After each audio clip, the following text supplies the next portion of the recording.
Bueno, entonces continuamos. Estamos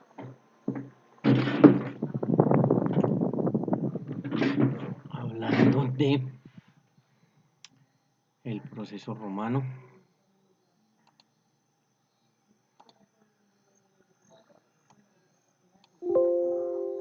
De tal manera que habíamos dicho que después de todo el esquema del proceso griego tenemos el proceso romano. Históricamente sabemos que los romanos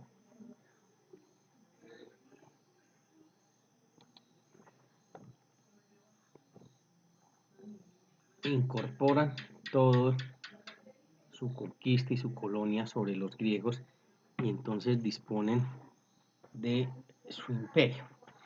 Materia jurídica, que es lo que nos interesa, entonces habíamos dicho que en materia civil y habíamos quedado ahí, copian lo de los griegos, sino que disponen en tres fases que se fueron dando consecutivamente. Hablamos de la manus injectio y pasamos entonces a la actio judicati, que consiste en un proceso formulario que es por escrito, que consta por escrito toda la contestación de la demanda. Entonces sigue la mixtura entre la escrituralidad y la oralidad y mutan y terminan en una pignus o extraordinaria, fase de pignus o extraordinaria en materia civil, en la cual desaparecen las dos etapas que habíamos visto en la primera, la injuria y la injudicio, y ya el único competente es el pretor y adelanta el proceso. Entonces, resaltamos aquí que sigue siendo una mixtura. En materia penal también hablamos de tres fases, una cognitio, una accusatio y una extraordinaria cognitio. La cognitio, que tiene características especiales del sistema inquisitivo, donde ustedes saben que predomina o es preponderante la función, la aparición del juez sobre las partes. Después mutaron a un accusatio del sistema acusatorio, donde la preponderancia es de las partes encima de la del juez.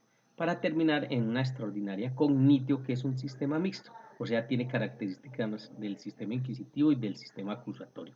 Y es lo que nosotros tenemos hoy para Colombia, una mixtura de características de esos dos sistemas. Además del sistema de la oralidad y la escrituralidad, que se sigue también manteniendo.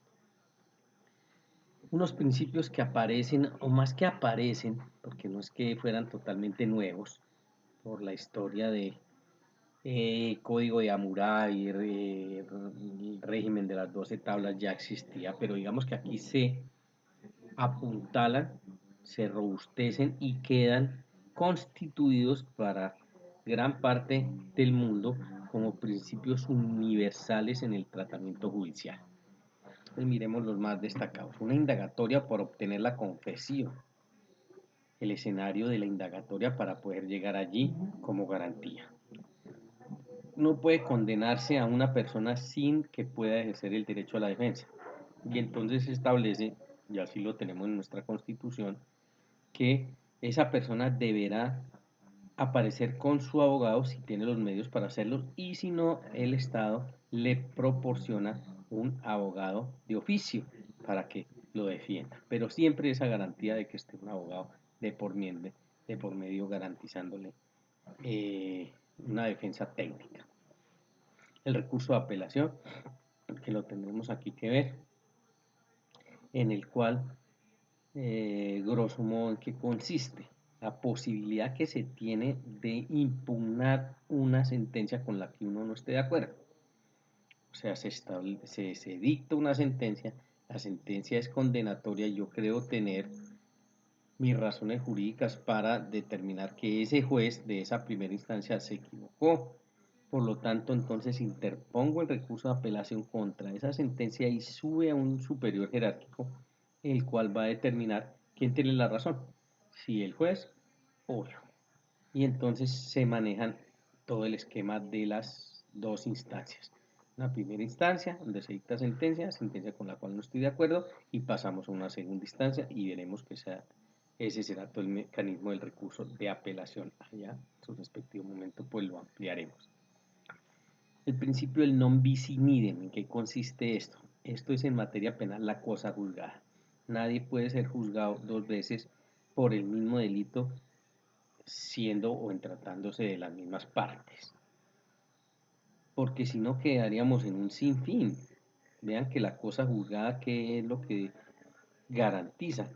Que el proceso se lleva dentro de un marco constitucional, dentro de un marco de debido proceso, y su resultado hace tránsito a cosa juzgada.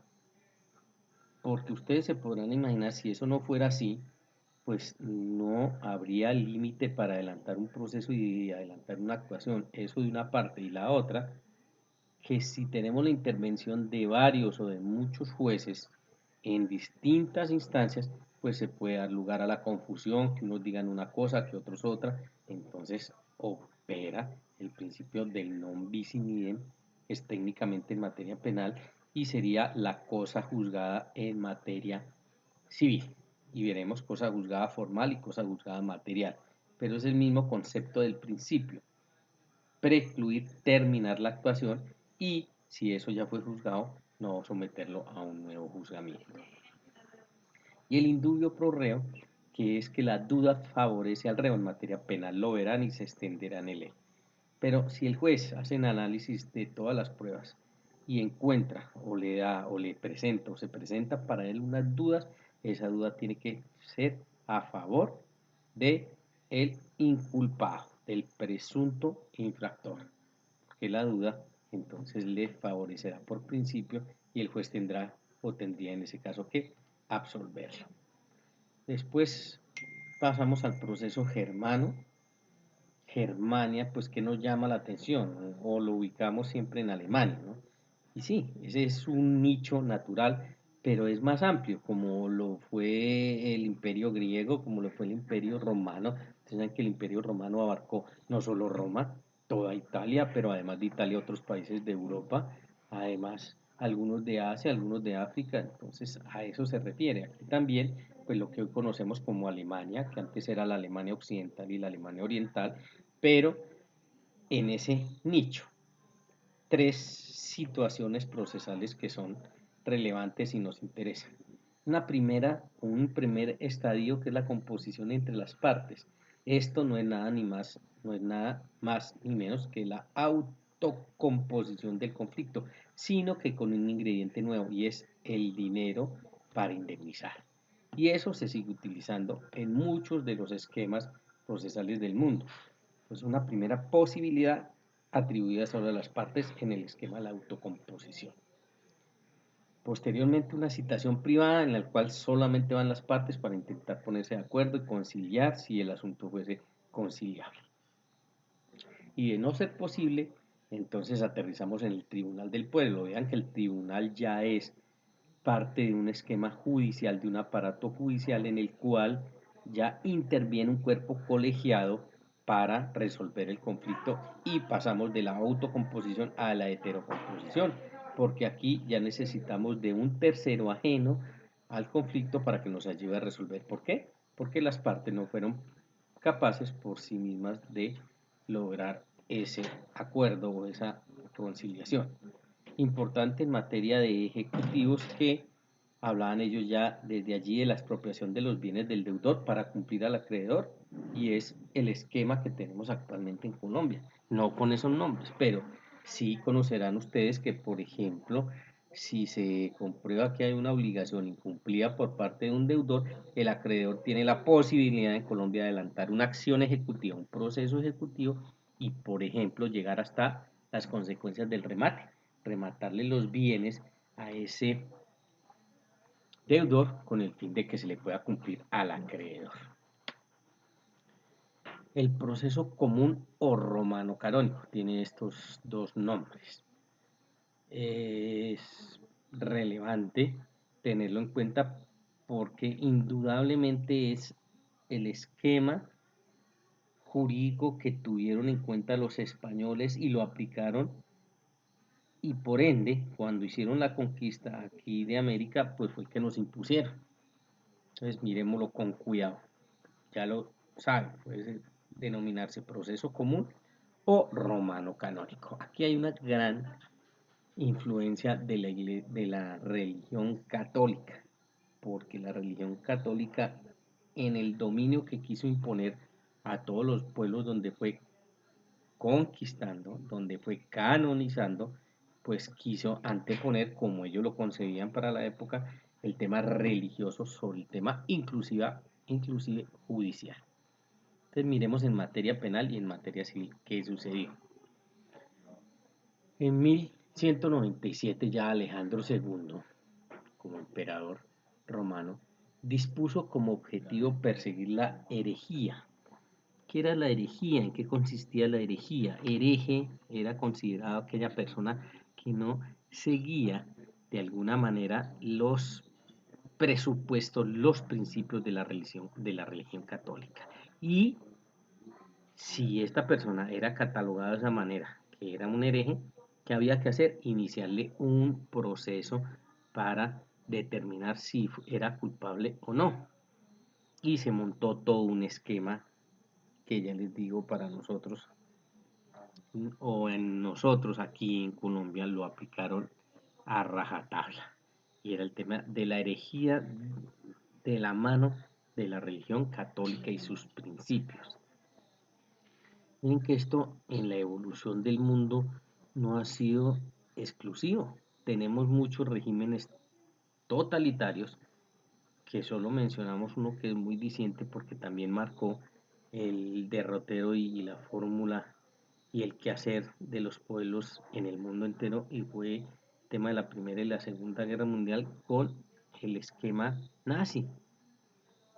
Ese también tenía un concepto o una concepción de quienes debían eh, mantenerse o poblar la tierra y fue un aspecto de raza en el cual ustedes vieron todas las atrocidades que se cometieron contra la humanidad que no fuese de la raza que ellos creían que era la única que merecía poblar el mundo, que era la aria, y vino todo lo de debidos procesos para la época de la concepción nazista.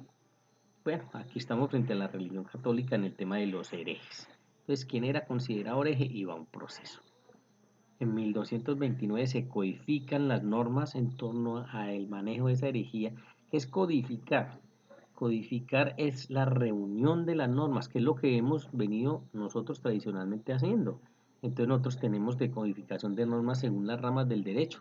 Por eso nosotros hablamos de un código, todos los códigos son codificaciones, de un código civil, de un código general del proceso, de un código penal, de un código de procedimiento penal, de un código laboral, de un código de procedimiento laboral, en fin, contencioso administrativo en cuanto a la parte sustancial y a la parte procesal.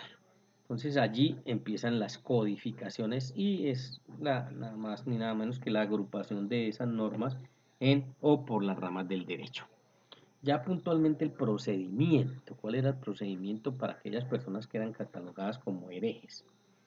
Entonces 4 monjes y miren, empezamos a ver el sesgo de la ruptura de la imparcialidad, porque estos 4 monjes eran obviamente personas inscritas, practicantes de la religión católica, y ahí ya hay un grado importante de parcialidad, porque miran y van a velar es única y exclusivamente por su religión sin admitir ninguna otra posibilidad.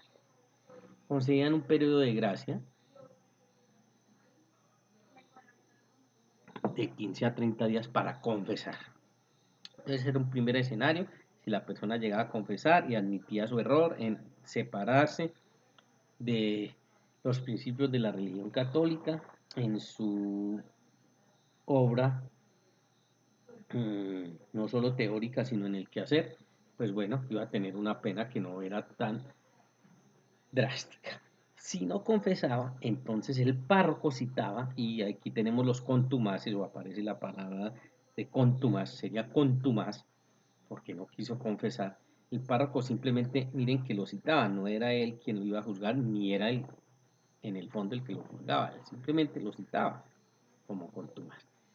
Y el proceso en realidad se realizaba ante el Tribunal del Santo Oficio, un cuerpo colegiado, por eso se llama tribunal, y viene todo el fenómeno que ustedes conocen por la historia y por todo lo que han visto y leído de la Inquisición. Es para ellos un debido proceso a aquellas personas que estaban rotuladas o enmarcadas como herejes.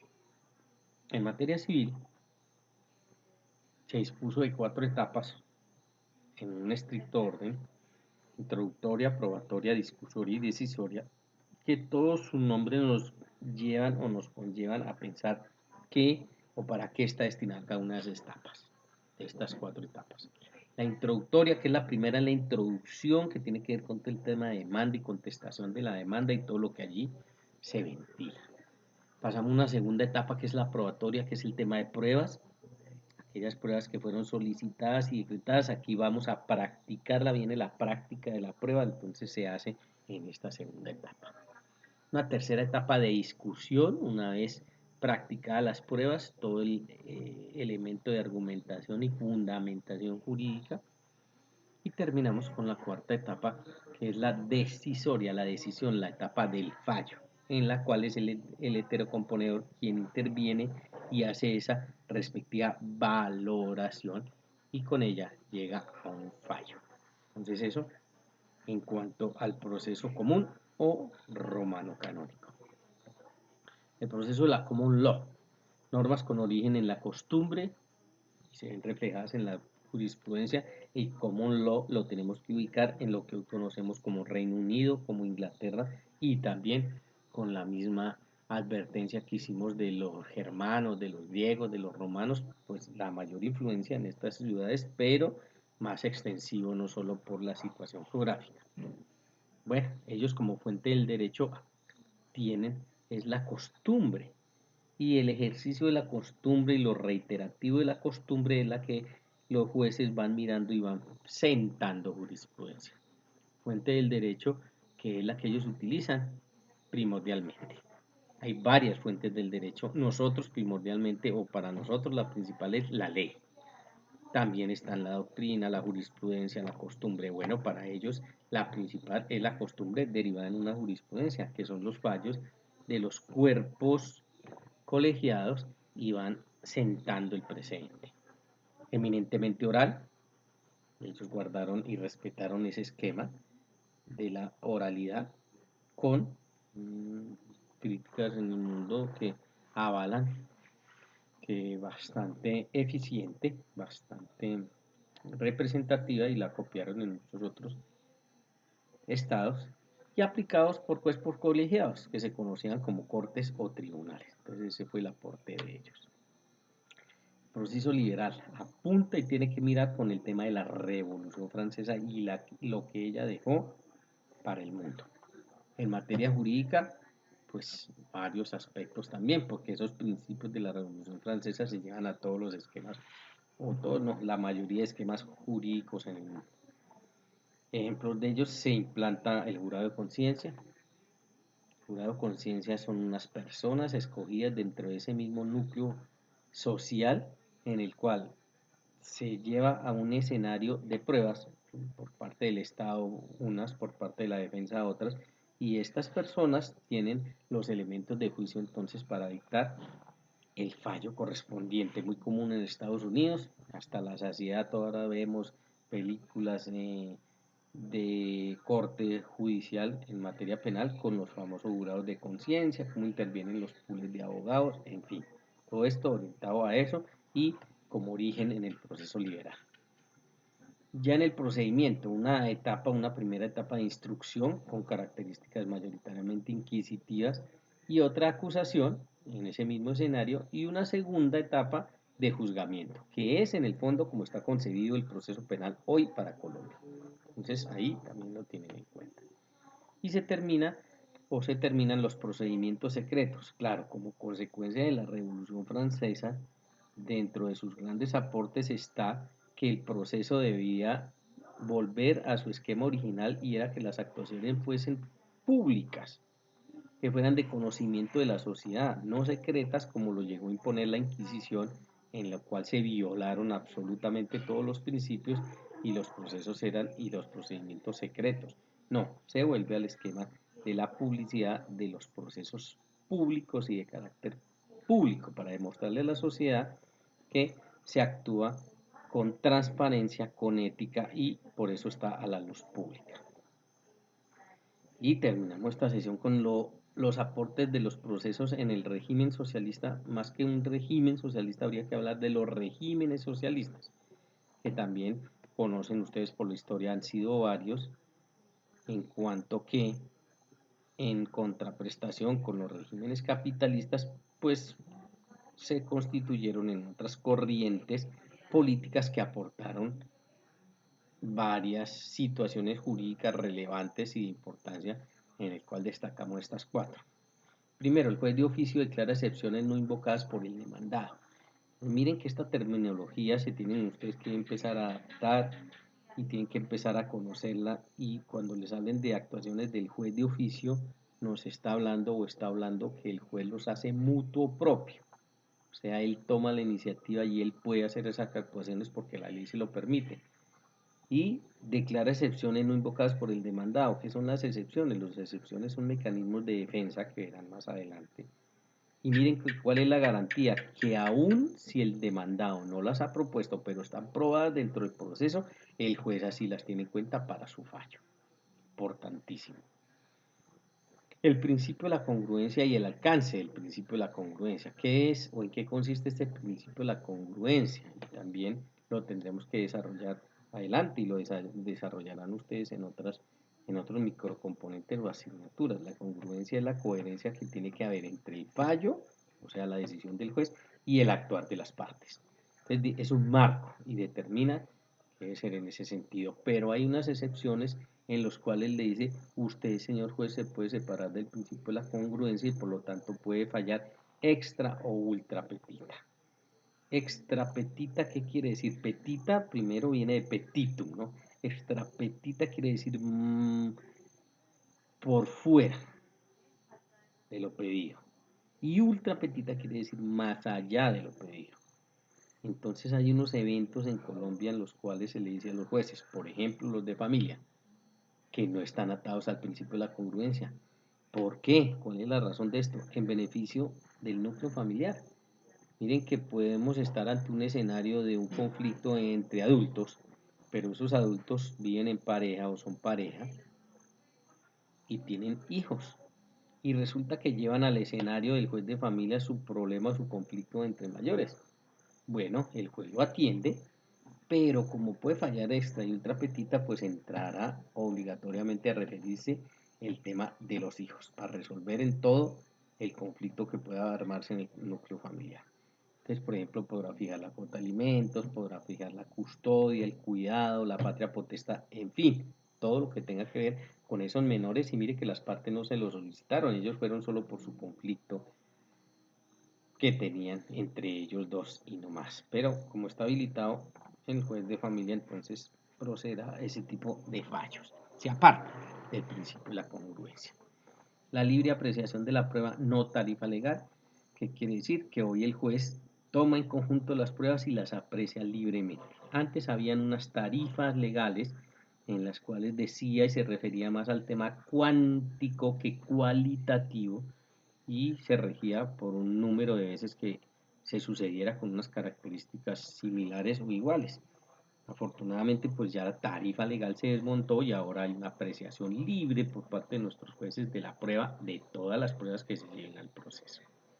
Y la elección de jueces por voto popular, pues tenemos que tener en cuenta que, por ejemplo, en Colombia nosotros no estamos preparados para esa elección de jueces por voto popular. Si ya lo tenemos en la vía ejecutiva y es todo el problema de infraestructura económica y de corrupción que hay en torno a eso, ¿qué tal todos nuestros jueces ser sometidos o tenerlos que elegir por voto popular? Solo hay una excepción en Colombia y lo verán adelante, que son los jueces de paz.